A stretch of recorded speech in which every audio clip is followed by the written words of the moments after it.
Hello and welcome to Discover Dorico for November. Right, this is me. Hello, I'm John. I'm going to be running the session today. I'm going to get rid of this picture of me. You don't need to see me.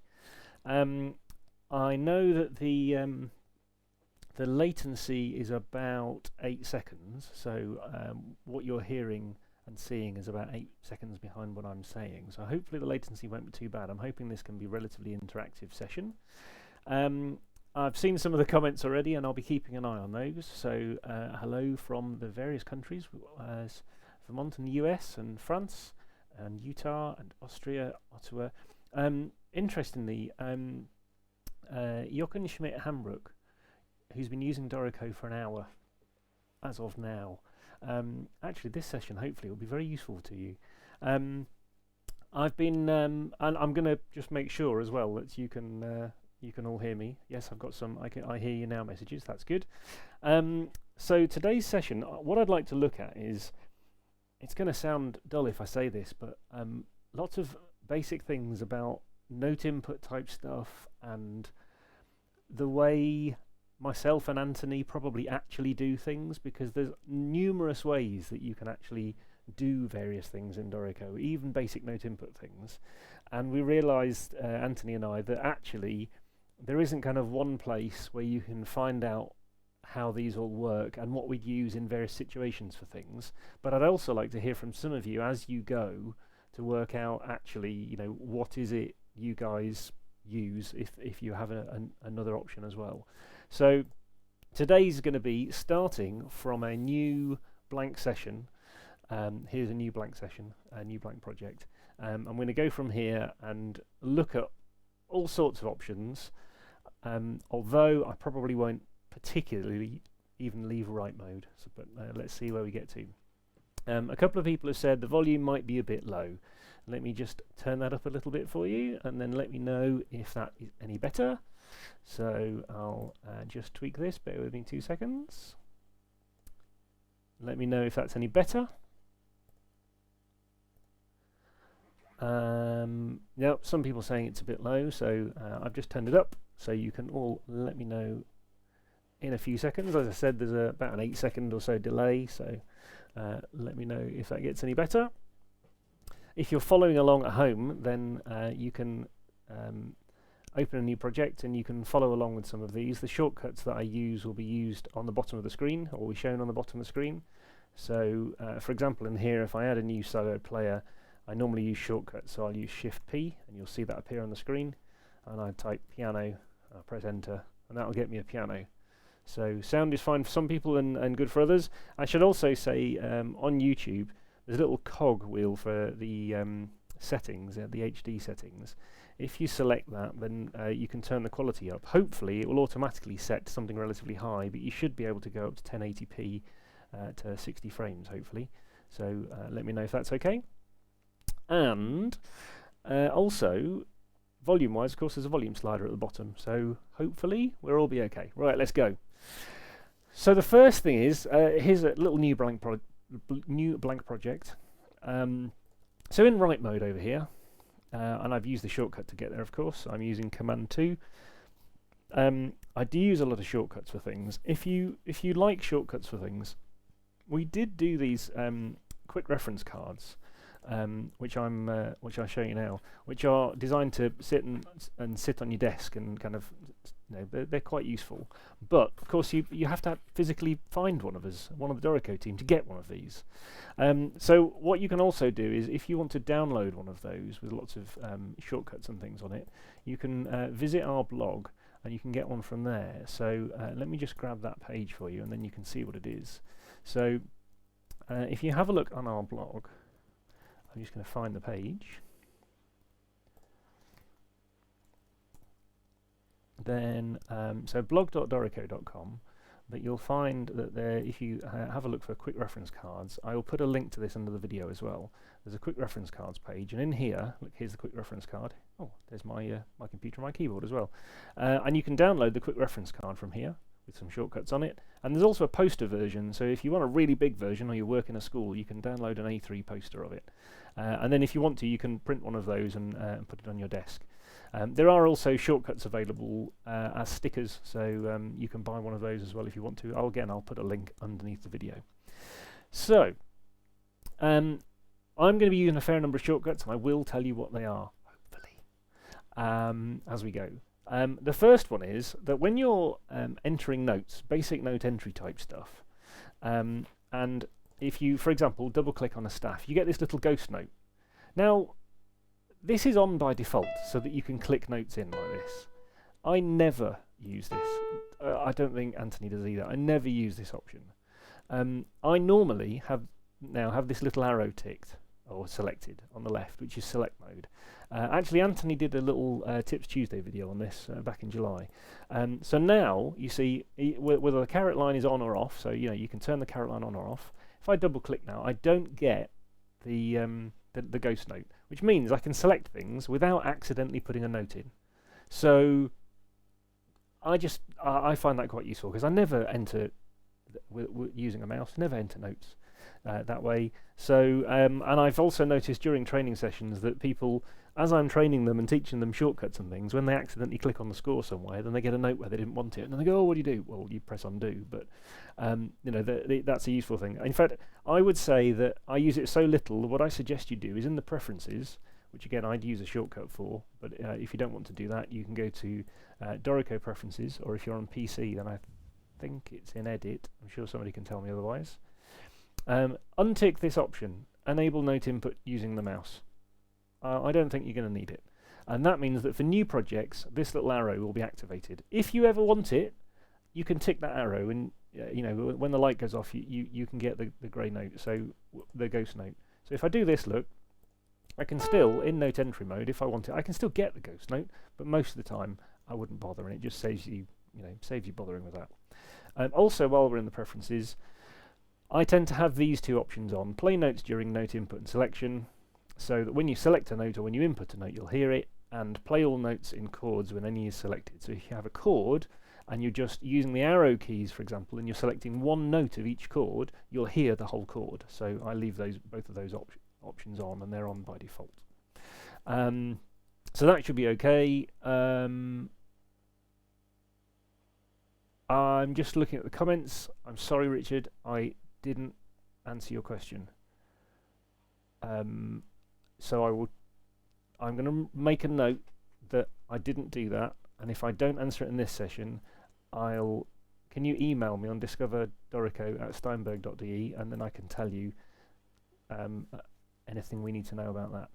And Heiko, it would be great if you made the reference card for other languages. Unfortunately, we don't at the moment. Sorry. The challenge is, most of the time you have to find one of the team, and we'd have to be in the right country at the right time for you to get one. So maybe we need to find a way of selling them and distributing them. So there is a comment from Tim Rowe: I find the ghost note entry handy when making minor changes to an existing score. So yes, what I'd recommend is in those preferences, leave it off, and when you need it, untick this little arrow, and then you can have the ghost note back if you want it. But most of the time, then you don't need it. Can you change the velocity of notes when selecting it? Not at the moment, Mark. Not at the moment. Let's leave that one there for now. So, inputting notes. Actually, another little thing. I was training some people this week, and they were using PCs, and I forget when I'm using a Mac that we're not necessarily all sat in front of the same type of computer and the same interfaces. So I happen to have a trackpad. So I do tend to use pinch and zoom for zoom things, which also means I use two fingers on the trackpad to move the score. But if you're just using a mouse, then you need to be able to click and drag. And at the moment, by default in Dorico, you'll find that when you click and drag, you'll get this selection box. And there's a little option down here, right in the bottom of the screen, which lets you toggle between the hand tool and the marquee tool. This is the marquee tool. You can press H and you can toggle between them. So now I can drag the score. So if you're a PC user, you might want to leave that on most of the time. You can, if you want to, then you can toggle with H. But even when you're in this hand mode, if you hold down Shift, you can temporarily use the marquee tool. And if you toggle the H so that you're normally in the marquee tool, you can hold down Shift and then you can use the hand tool. So you have options either way. Set the one that you prefer and use the most as the option, and H will toggle between those two options, and either press H, or you can temporarily just use Shift if you need to. Greg says, unchecking mouse input does not get rid of the ghost note. I have the latest version of Dorico. Greg, unticking that option will set it for all new projects. So from that point on, any new project you open, the ghost note won't be there by default, and the little arrow tool will be turned on, just for the select tool. But it doesn't instantly happen in the project if you've already got one open. Hopefully that answers that question.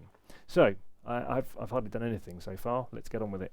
The other thing I would say is most of the time work in Galley view, so in the view menu go to Galley view and there's a shortcut for it.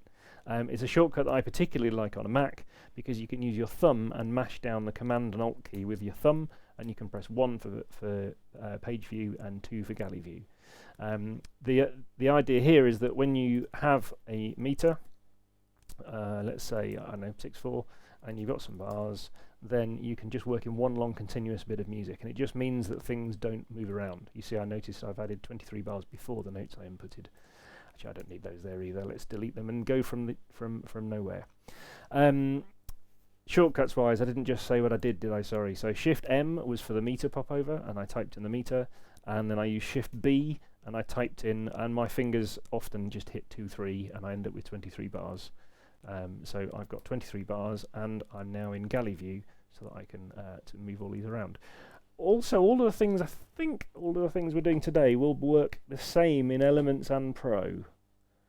I think a bar, maybe one that I can think of. I think everything will be the same in either version. And just for reference, since it's the 27th of November 2019, we're using Dorico version 3.0.10.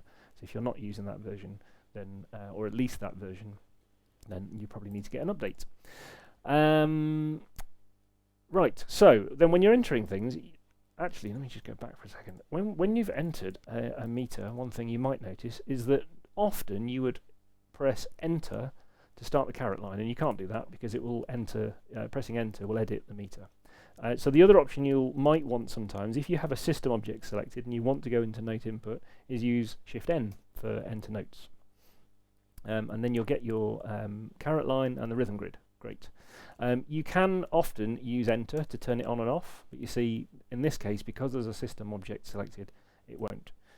You can also turn the caret off with Escape. So often I will use Escape to do things like that, and I will sometimes use Shift N.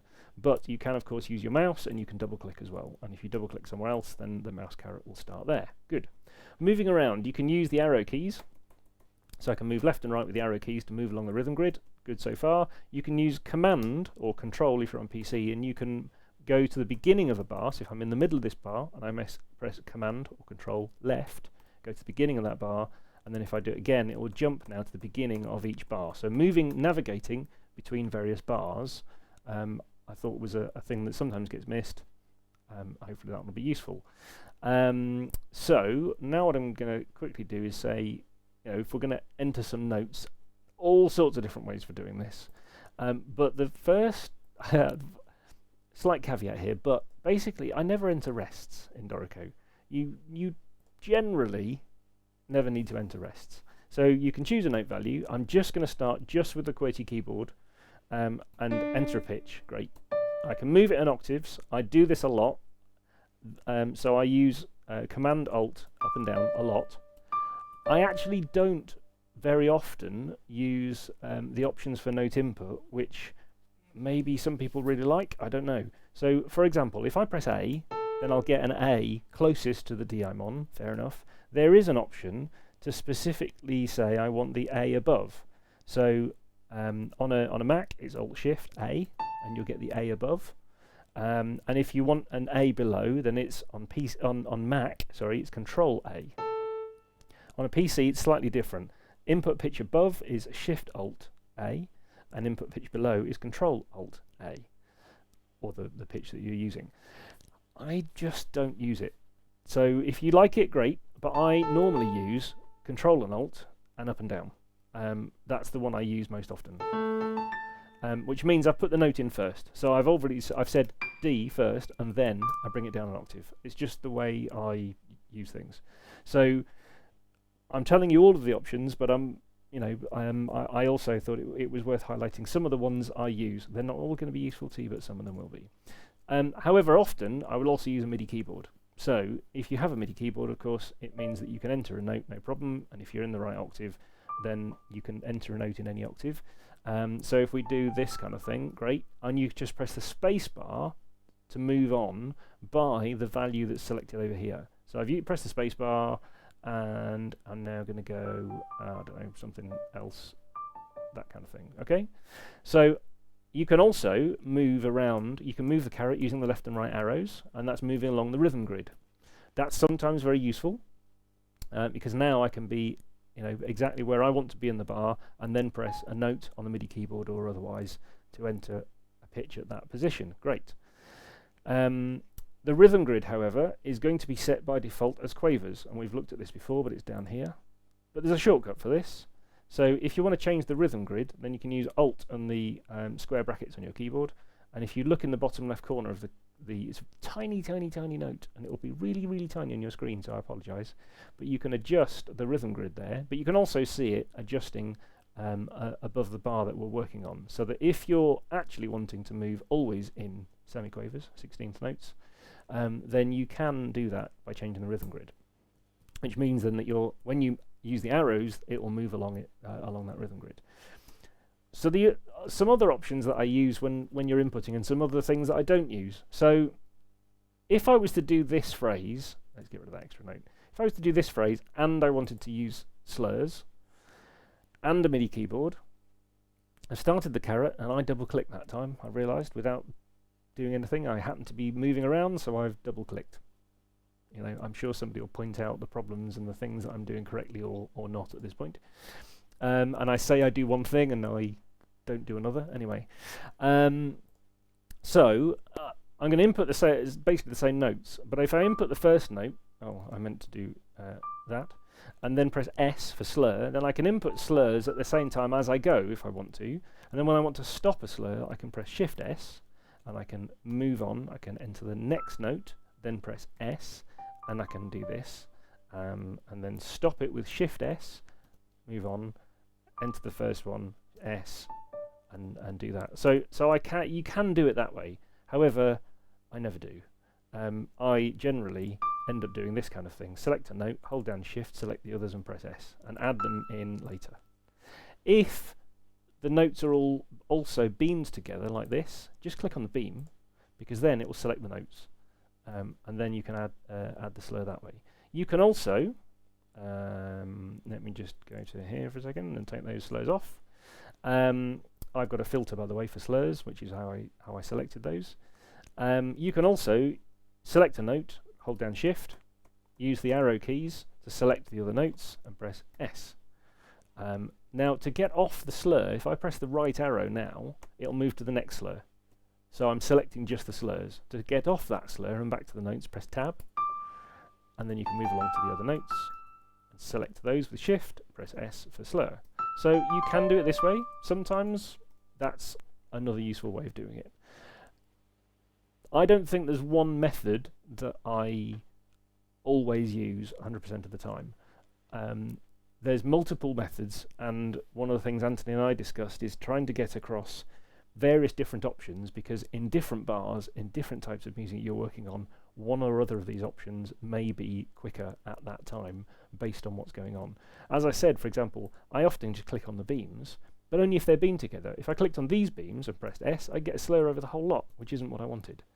And obviously if I'd broken the beam, then that might be useful, but each case can be different. So it's worth explaining them all, if possible. Also with slurs, when you've got a slur, now we've looked before at lengthening and shortening notes. But let's have a quick recap. So if I select this note, I can move the note with Alt. I can move it. Actually, one of the things we've never really talked about is you can move it diatonically with Alt. I don't think we've ever really mentioned if you use Alt and Shift, then you can move it chromatically. So if you use Alt Shift, then you can move a note grammatically if you want to. If you use Alt right, then it will move to the right along the rhythm grid. And if I use Alt left, then it will move left along the rhythm grid. If I use Alt Shift right, then the note will become longer. And if I use Alt Shift left, then it will become shorter. So if I click on a slur and I use Alt Shift left, I can shorten a slur. And if I use Alt Shift right, I can lengthen a slur. Now I also mention this because I did a little getting started guide ages ago, a little PDF, this one. And it teaches you getting started with note input in Dorico. You can find it on our blog if you want to. And I go through teaching you lots of shortcuts of things. And then to enter this first note, you type 7 for half note, minim, E, because it's an E, T, and then it ties it to another 5 quaver, 8th note, E. Now I never do that. So I thought, let's look at all of the options here. So what I would say in that document is you type 7 for a half note, and then you do E, and then you do tie, T for tie, and you get this little light over here, great. And then you do 5 for an 8th, and E, great. But I never do that. What I actually do when I'm inputting notes is I double click here, I press 7E, and I press Alt Shift right, because that will lengthen it along the rhythm grid by the length of the note I need. And I use that one most of the time. So if I was to carry on with the same rhythm that's in that getting started guide, then I would do this. I also often then forget when I'm typing notes. So in fact, it's what are these? It's that one. There we go. And then I forget that I wanted that to be a crotchet, a quarter note, for example. And so I end up doing this, and then I remember, and then I kind of carry on typing in pitches, and I kind of interchangeably move between entering the right things, realizing I've entered the wrong thing, and extending it. This little passage actually, before I forget, is in 4/4. So I suddenly realised that I've entered that as a quaver, an 8th note, whichever country you're in, and then I want to extend it. And so I use Alt Shift left and right a lot. For example, if you've entered a whole note in this bar, so let's say we start the caret line, however you like, enter a whole note in here, and then I want it to be a push into that bar, so I want it to start an 8th note earlier. I use Alt left to move it, and then if I actually still want it to be a whole note in this bar, then I use Alt Shift right to extend it. If I didn't and I wanted it to be shorter, then I use Alt Shift left, and I do use that one quite a lot. So I'm using a lot of octave up and down and Alt Shift left and right to extend and shorten notes. Let me just quickly check. There was a couple of comments. Yes, Steve Rose, you're correct. If you print the quick reference shortcut, it is bigger than A4, so you'll have to shrink to fit your A4 sheet to make it work. It's designed to be done double-sided as well, but I've not actually tried that on A4 because we've had them printed. Find one of us, and I'll try and bring some to NAM and various other things we're at as well.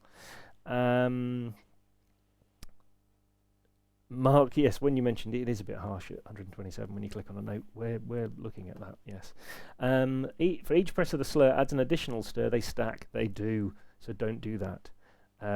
So what we're talking about here in the comments, if you were writing a little melody, say, and you enter a note and you press S, and then you say, enter another note, great, and you press S again, because you think that was to stop the slur, then what you'll find is that you'll start getting this, and then you go, no, S, slur, and you end up with 3, and you can end up with lots and lots and lots of slurs. Don't do that, because to stop a slur is Shift S, and I've seen that happen before.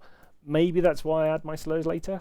I don't know. I tend to do notes first and then articulations and things, although in some cases I add articulations as I go and then add dynamics at the end. So everybody's different. I'd kind of like to hear from people to say, what do you commonly use? What are the things that you would like to use and didn't realise, and that kind of thing. I'd like to hear from some people if there's any comments on that, about how you best enter things, and as I said, I'm showing you how I do some of these things. So I very rarely enter ties. I hardly ever use T. So if I'm entering rhythms, let's say for example dotted quarter notes. I'll enter one and keep going, realise that that one should have been shorter, and use Alt-Shift left. Or I'll be entering quarter notes and I'll realise that one should have been longer, and I'll use Alt-Shift right. And then if you keep going, then Dorico will change. That's the other thing to realise, is that this, when it's displayed with a tie, it's because of where it is in the bar, but also there are rests following it. If you keep on adding notes, then some of those notes will change. So don't instantly jump to forced duration. I don't use forced duration a lot. Yes, I'll put a link to the guides, Dave, no problem.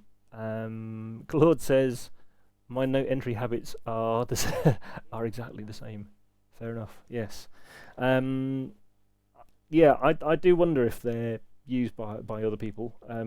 Yes, please feel free to comment on what you use, either here or afterwards. And Mark says he uses a lot of different methods depending on what he has to write and where he is. Yes, and that's where I'd like to kind of highlight as many as possible of these. So let's look at a couple of other things. When you're then editing things and doing things, so we said you can select a note and you can use left and right to select things, great.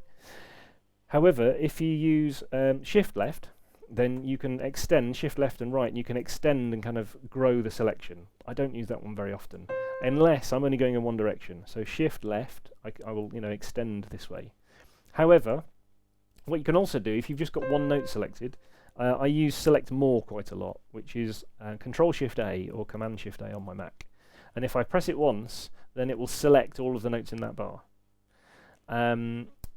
So that's sometimes useful when you want to get all of the notes selected in the bar. But then I would also sometimes use Ctrl Shift left to then extend that to the following bar. So that again, if I select one note and I say I want everything in this bar, and then Command Shift or Control Shift on PC, left arrow, I can then select the previous bar as well. If anybody's wondering why when I select this bar, this note isn't selected, it's because this note is attached to this one and it actually starts in this bar, so therefore it's part of that selection. If I was to do it here and select all, then it's selecting, and it's also selected this note, which means this note is also selected, because in Dorico this is one note. So depending on whether you want that or not, you can adjust your selections accordingly. You can also drag boxes around things, and I said you can click on the beam, and you notice when I click on this beam, because these beam notes are also tied to this one and this one, they all get selected. So there are different options in different cases depending on what you're working on. If you're in page view, when you select more, so if I select this bar in the middle, and now what I've done, because I'm using my mouse, I've selected between a couple of notes and it's selected all of these. If I now use Control Shift A, Command Shift A, and do select more, then it'll select the whole system. So you could select one note, Control Shift A, gives me one bar, plus any extras. Press it again, gives me the whole system. Press it again, gives me the whole system all the way through this flow. So I know in some programs, for example in Sibelius, you would triple click on something to get the selection all the way through the whole piece. And for Dorico, that would be all the way through the whole flow. But we use Select More for that. So you can select a bar or a system and just double tap Control Shift A or Command Shift A, and that will give you the selection all the way through. But it gives you the fine-grained control of also giving you one system, or if you've got something selected, one bar. So there's various options of those. There's a couple of questions on things. Cool, I've got more questions on these than I normally do. The slur stacking will be useful when a passage needs both slurs and phrase marks. Indeed, and that's kind of why you can do it. But I find that also when people start out, they might press S too many times and they don't realise. So I just wanted to highlight that as well. Thank you, Matt Ridge, for also putting the link in there for the getting started. But I'll add it underneath the video as well. Have I missed anything? That's a question which I think Mark is answering for another Mark. That's confusing. Can I input a fragment I created later by another program as notate me into the... I'm not quite sure on your question. You can import Music XML into an existing project, if that's the question. So this project, for example, I've got import options. I could import Music XML into this project, and it would give me a new flow with the Music XML file I've imported as a new flow. I've also got an export Music XML option, and in here I can choose to just export a flow or a particular layouts if I wanted to, and you can export those as XML as well. Hopefully that helps. Richard says, is there a way to select a note without tying the notes? Oh, sorry, select a note without the tied notes. I find myself having to untie. Right, yes, this one comes up a little bit. Including, while we're here, so if you wanted to do things like, what are we going to do with this? Yeah, okay, so if we wanted to take this passage, no, let's take this passage because it's different. So we'll take this passage, and then I'm going to command select the time signature. When I paste it in over here, which I'm alt-clicking, then it will paste these notes in with the meter. So make sure you have your meters selected. I only had one, so I command selected it. But maybe that you've done a selection another way. For example, dragging a box, that will also select the meter. But yes, you can, as long as they're selected, but just watch out, because if you only select the notes, so for example from here, then when I copy them, then, where did I put them? Here, then you won't get the meter, so you need to make sure that you selected the meter as well. So hopefully that answers Richard's question. Tied notes, especially long tied notes, this generally comes up on. So let's say we've entered a note here.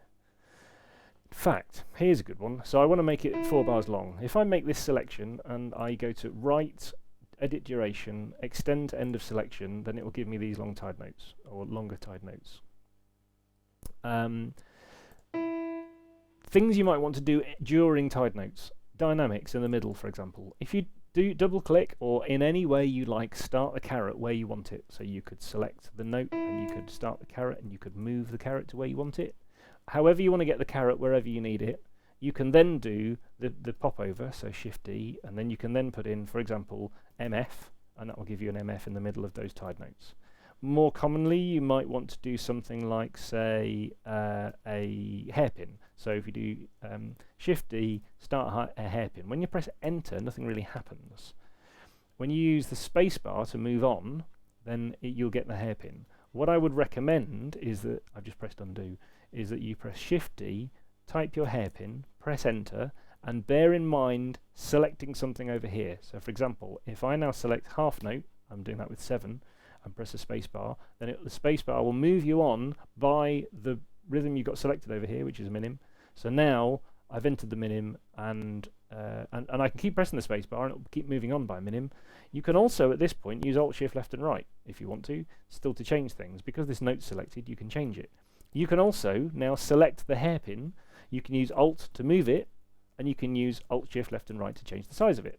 So you can move things around still afterwards if you want to, but normally what people want to do is put a hairpin or some dynamics in the middle. So for example, oops, doesn't matter, this way around, and then extend them so that you've added a hairpin or anything else in the middle of some tied notes.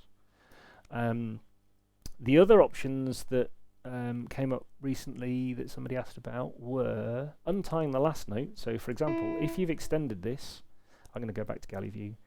If you've extended it and you just want to untie the last bit without anything else, so for example this last one here, if you press U when your caret line is in the right place, you'll untie just that last note without untying everything. I'll show you what I mean. Go back. If I've selected this whole note and I press U to untie, it's the same shortcut as this scissors command over here. U will untie all the notes, and that might not be what you want because you have to retie them all. So probably double click with the mouse, but however you want to turn the caret on is up to you, and then press U, and then you can untie just part of the tie chain should you want to. However, there's always, I seem to say that a lot, some things you don't need to untie the tie chain. So for example, things like staccato dots and other accents will normally go at the right end of the tie chain, and there is an engraving option for this. So articulations, ties, So which end of the tie chain should some of these articulations and things go on? This is the one bit I thought of that isn't in Elements, by the way, if you're using Dorico Elements, but we'll get to that in a second. So this is the global preference for which end of a tie chain things will appear on for various accents. However, what you can also do is override those. So if you go to the Properties panel with this note selected, then there's an articulation section at the bottom down here. Here's a quick test. If I do this, does this get big? No, it only gets bigger for me, doesn't it? Okay. So right at the bottom of the screen down here, you've got these articulations, position in tie chain. So if I toggle this, you can select first note and last note for articulations of duration. So you can see the staccato dots moving. There's also articulations of force, position in tie chain. So you can move those as well. So you can override them with the Properties panel down here as well, should you want to. So again, you don't need to enter them on the specific end of a tie chain. You just enter them and then you adjust where they're going to sit if they're not in the right place by default for you. And if you're using Pro, you can adjust that in the preferences so that it'll happen every time. So my question now, Richard, is there anything else that you need to untie notes that isn't answered by one of those? And hopefully the answer is no, but let me know. Mark Larcher partly got there, thank you. You can use the cut tool to place and to untie a note. Yes, great. Paul's answered that bit. In the piano score, is it possible to change the voice of a note like I can do in Cubase, Rob? If you want to change voice, then actually what I would do there is set yourself a shortcut. So, for example, take those off. If I have some of, hang on, right, let's just mock this up quick. So let's say, we haven't even got onto keyboard entry yet. Let me come back to that when we get onto keyboard entry, because I'll end up with that, that's fine. Oh, Control Zoom did zoom the screen, great. Sorry, I wasn't looking at that bit at the same point. Thank you, Composer JK.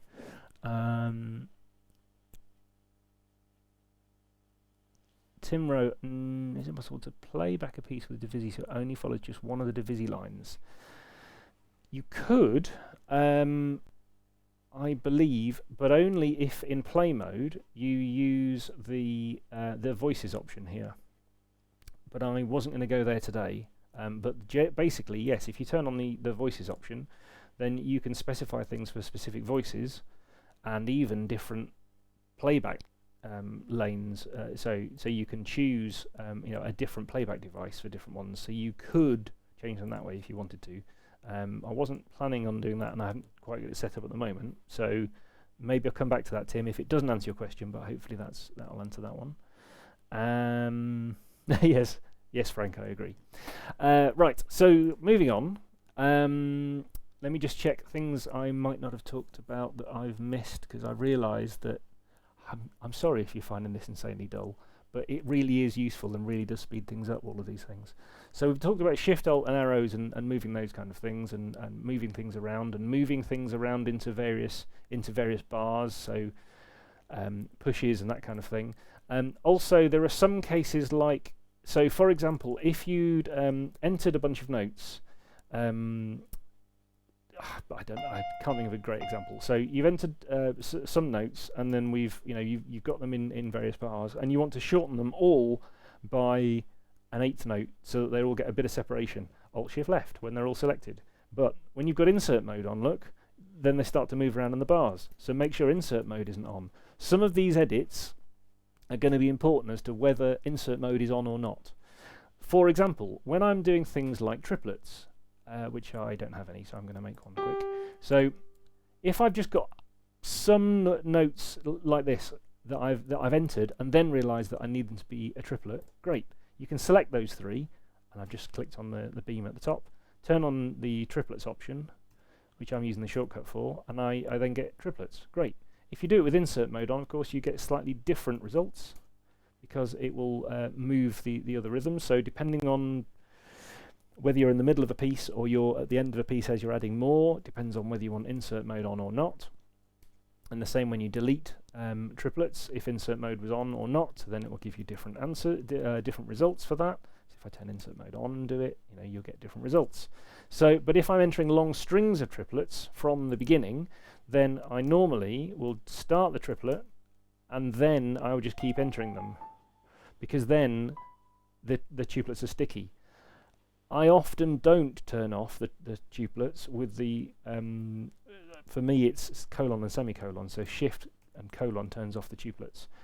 I do sometimes do that, but I often end up, for some reason, turning the caret line off, which turns the tuplets off anyway, and then carrying on.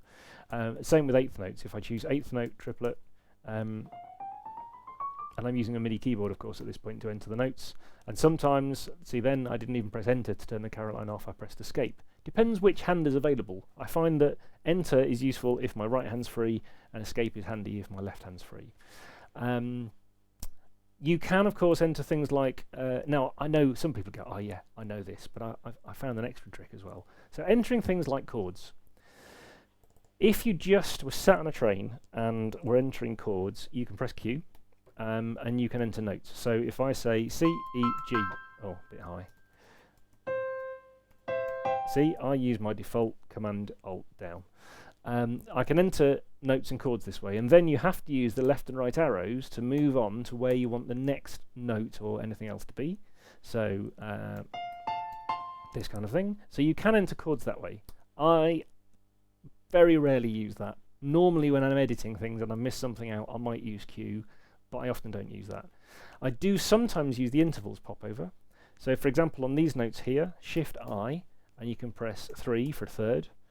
Just press undo. You can press Shift I. You can do a third and a fifth, and maybe a seventh, and add those. You can also do down. So Shift I. You can say 3, minus 5 for a fifth down, comma 7, which will give you stacked chords. And right at the very beginning, I said because I've got this option on for play all notes in chord when any is selected, it means that I will hear all of the notes in the chord at that point. Just pressing undo for a second. What I've also found, which useful sometimes, but nobody really talked about it very much, is that in the intervals popover, you can also say things like, if you just say, actually, let me just say, stack these up for a minute. If we had these in fifths, we selected all of them and said then we wanted to add thirds, it would add a third to every note it had been selected. So these bottom notes and these top notes. But in the intervals popover, if you type 3 top, then it will only add a third to the top notes.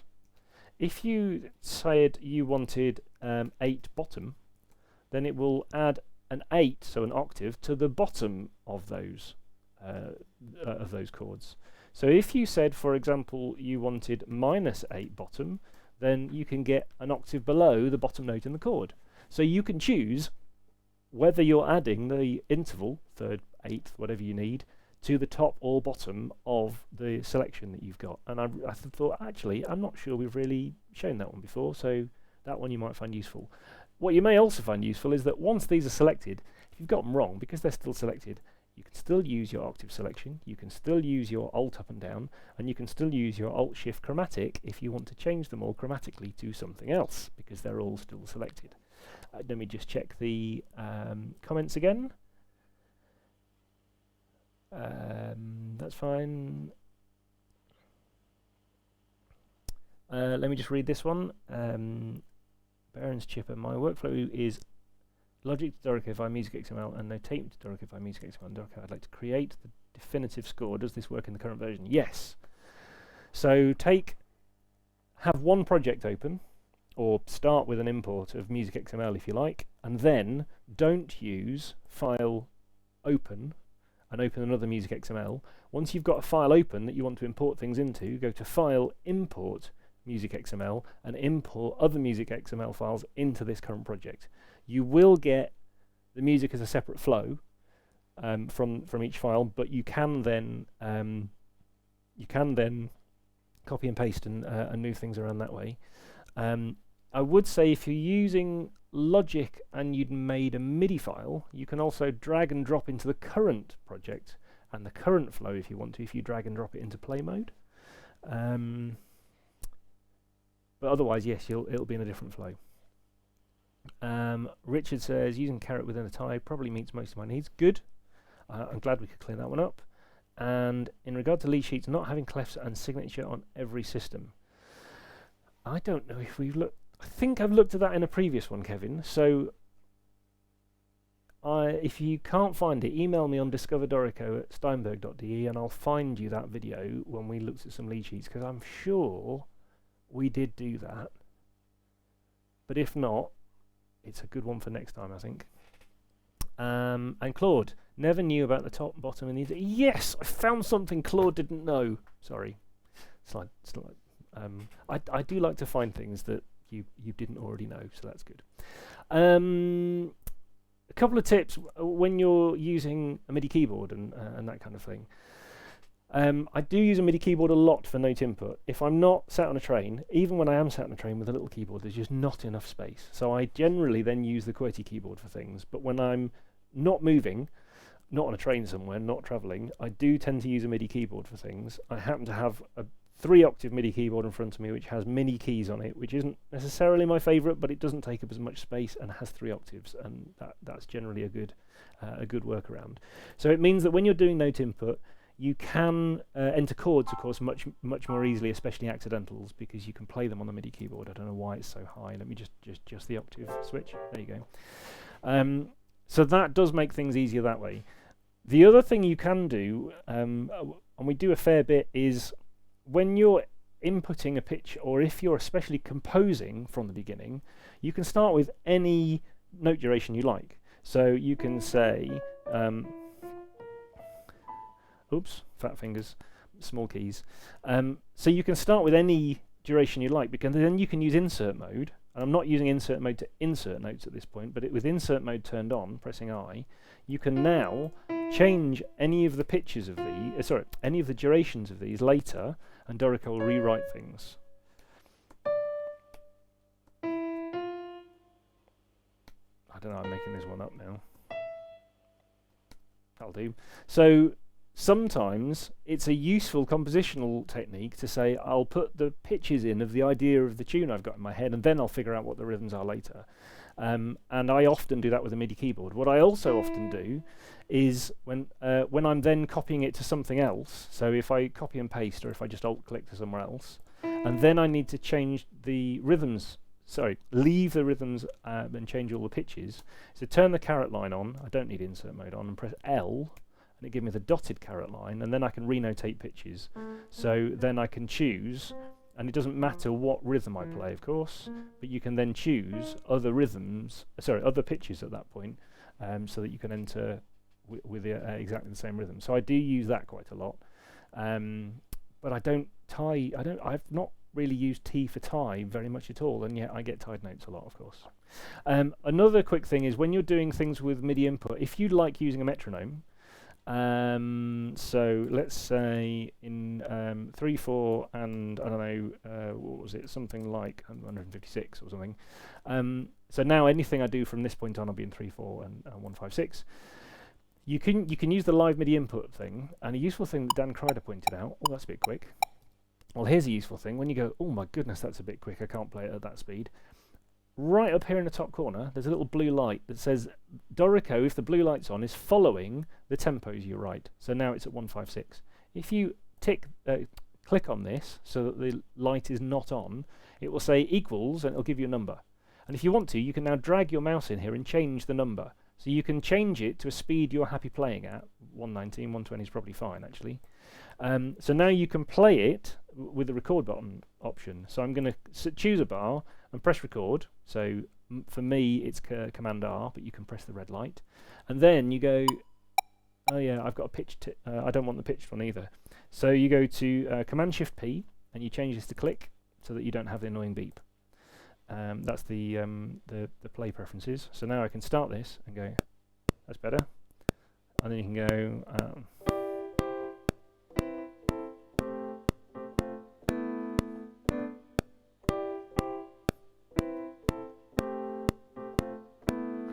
now there's lots of things about MIDI input that we could look at, but one thing that I noticed Dan Kreider said recently, which I thought, I hadn't thought of that, and that was really useful, is that sometimes you'll get notes, for example in this bar, where that was supposed to be longer, and there's an option in write edit duration for extend to next note. It's so useful, I've assigned my own shortcut to it. So for in this bar, for example, I can select this bar and I can do extend to next note. That's what I wanted.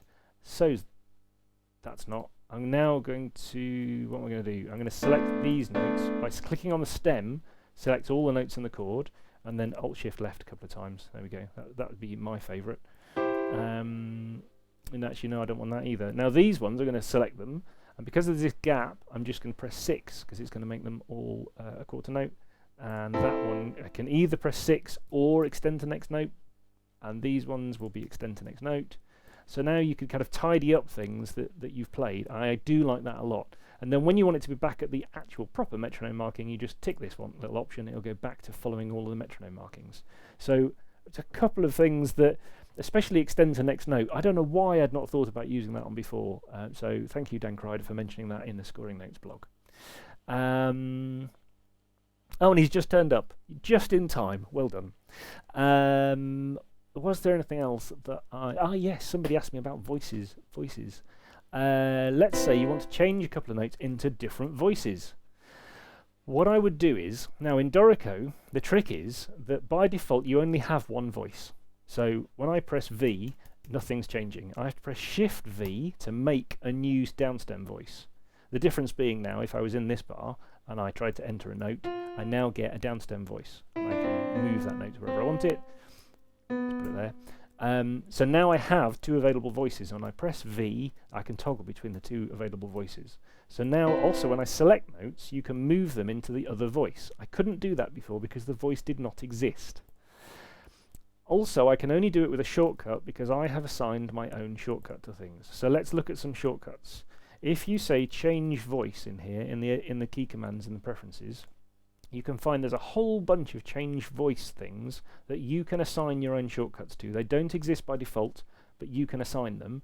And I find in particular change voice to downstem voice 1 and change voice to upstem voice 2, upstem voice 1. I don't use any of the other voices generally because I'm normally, the common things I happen to be doing, I only need two voices. I need one upstem voice and I need one downstem voice. So they get called upstem voice 1 and downstem voice 2. And there's a hangover from a previous program I used to work for, of course. Mine is happens to be Alt 1 and Alt 2. You'll know why, Sibelius users. So if you've assigned those shortcuts, but they're not going to work until you have a voice. So you have to have created the voice with Shift V to be able to use it, and then you can select a couple of notes if you need them to be in a different voice, and you can use your shortcut to change them into that voice, which can be very useful. You can also then say, for example, you can select this note and you can change them and make change things like this should you need to, and you can still use Alt Shift left and right, which I use a lot. Let me just check the comments. Blimey, I'm going on a bit long today. I apologise.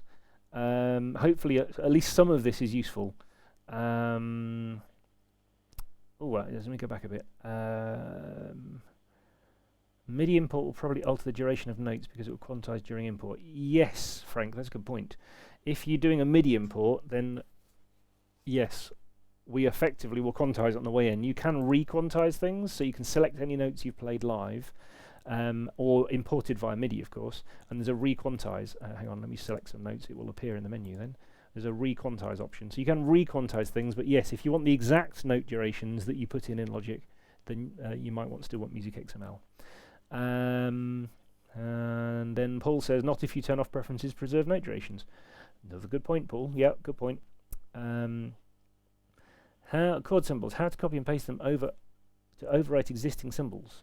I think we might be looking at that at the moment, but I think what you mean is that if you put some chord symbols in and you had some chord symbols somewhere else, and then you took these ones, which I'm using Ctrl Shift A to select all the ones in the bar, and I copied them to here, then it will do that. Is that what you wanted? So I just select them and then I alt clicked to overwrite them. Is that what you needed? Hopefully.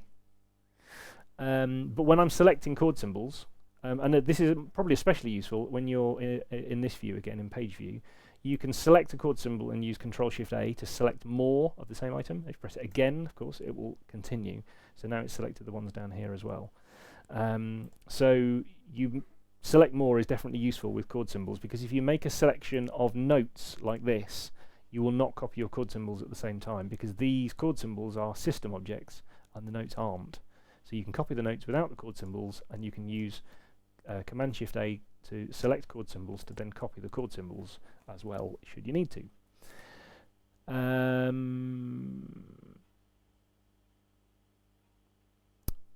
That's okay. Not rhythm. Yes. Can I import a fragment music XML into an existing score?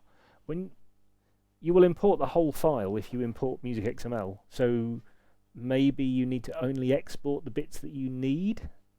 I'm not sure I'm answering the question right. So maybe it's going to be a whole file if it's a music XML, and we'll import the whole file. But once you've imported that, what I would normally do is import the whole music XML file, which would then be a new flow. So, for example, in setup mode, I only have one flow at the moment. If you import a music XML file, then you will have another flow, like it could be another project, it can be anything you like over here, with some other notes and things in it, and then you can choose to copy bits of these out into the existing project if you wanted to. I'm still not sure I'm quite answering the question, but hopefully that's okay. And oh, sorry, the comments just skipped there. Bear with me 2 seconds. Right, here we go. Can you write the form of music first and then start writing notes later accordingly? Do you mean writing the rhythms first and then the pitches? Actually, good point. You can't currently use the finale system of choosing pitch and then duration. But I'm not sure I've got the question. When you do solo violin within the violin section, how do you change playback so it plays solo violin? Actually, the easiest way might be to create a new player. So, for example, if you have created a section player for violin, then you'll get a section sound. If you create a solo player and then move the violin to here, then playback-wise, you'll have still your combi sound. But I think if you now reset, if I reload the template, in my case HSO, in your case Note Performer, then I think you will then get the solo sound. So that's probably the way I would do it. You could copy and paste everything over, but if you make a solo player and drag the violin in and then reset sounds, then that would also do it. I'm just reading the comments again.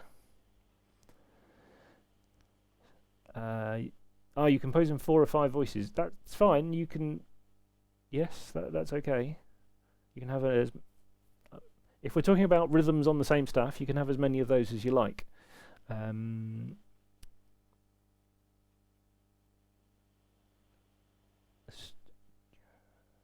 So yes, if you've Ishag has asked about the structure. So if you put the form in first, so presumably you mean the kind of key signatures and everything else, and and any meter changes and that kind of thing. Yes, you can do that first if if you want to. Yeah, no problem. And then you can put the other notes and things in later. It won't move the the meters and things around if you've added them first. I think I've missed a question that Paul was answering. Let me just go back a second, sorry. Syncing options. Right, yes. We have plans to look at that kind of thing. Syncing options to other programs like Pro Tools, Logic, MTC or Rewire. We have plans, but we don't have a way of doing that right now today, unfortunately. The only option that's useful, of course, is that you can import the videos and the markers and things, and you can import tempo tracks and things into Dorico, but you can't sync with another sequencer at the moment. And Paul's answering some of those anyway, so that's fine. And yes, actually, if you want to know more about the live MIDI input thing, I might put a link to Dan Kreider's scoring notes blog on that, and it also was about yes, they're talking about input latency. Right, last thing, bit technical, but there you go. In the preferences, you can also set for the when you're doing things. I found that when I was playing in MIDI notes, there's a MIDI input latency compensation. I found when I was playing in MIDI notes that now which ones did I play? I played in these ones here. So what I would do is select one, press P, it would jump me to the right place. Ta-da! So these, you can see they're very slightly early actually now. I found before, when I was playing things in, they tended to be slightly late, all the notes happened to be slightly late. And you can adjust whether these are early or late with that preference for in the play section here for the MIDI input latency compensation. So if you find that the notes, even though you're playing them in time, are always slightly early or late, it can depend on the audio software you're using. Sorry, audio software. The audio hardware you've got on your computer, if you have a MIDI interface or not. It can sometimes potentially depend on your keyboard. It can definitely depend on the samples you're using, because some samples you want to play them early to trigger them at the right time. You might want to adjust that slightly if you want these to be bang on when you play them. But you can also select notes either in this view or in write mode, and there is an option to reset playback overrides, and if you select that, it will remove all of the live MIDI data that you've put in so that you can reset it if that kind of thing is important to you at that point. So I've realised that I've got to an hour, which wasn't actually my intention, I apologise, but I hope some of these bits have been useful. I think it might be interesting to look at specific examples of music if you have a specific type or anything else, and look at how would John enter that type of thing and what shortcuts would he use and that kind of thing. That might be useful to some people. Or if you've got other questions and comments on how do we do something, and you know how would we do that in Dorico, then that's the kind of thing I'd like to look at in these sessions. And normally they're shorter than this, so I apologise for that, but hopefully it's been useful. And thank you for your questions in the live chat as well. So if you have any questions after the session that haven't been answered, then email me on discoverdorico@steinberg.de. So Discover Dorico is all one word, discoverdorico@steinberg.de. And also you can comment on Facebook, and you can comment underneath this video if you want to. But if there's particular questions you've got, you can let me know. And if there's things that you think, wouldn't that be useful to look at in another session, or could you please show me how we do XYZ, then we'll look at that. And we'll look for that video on lead sheets, and if it doesn't include the things that were being asked, then yes, maybe we'll look at that kind of thing in a future session as well. So the next session will be on December the 18th, probably, the week before Christmas. I say probably, occasionally I've had to change them, but it will likely be on Wednesday, December the 18th, a week before Christmas. So I'm just going to read the comments just for a second to catch up on any of the last bits of those. Thank you all for watching, and let me just make sure there's nothing I've missed. I think we're okay at the moment, so I will answer some of the comments in the live chat there, and like I said, if there's anything else, please email me, discoverdorico@steinberg.de. Thank you very much for watching.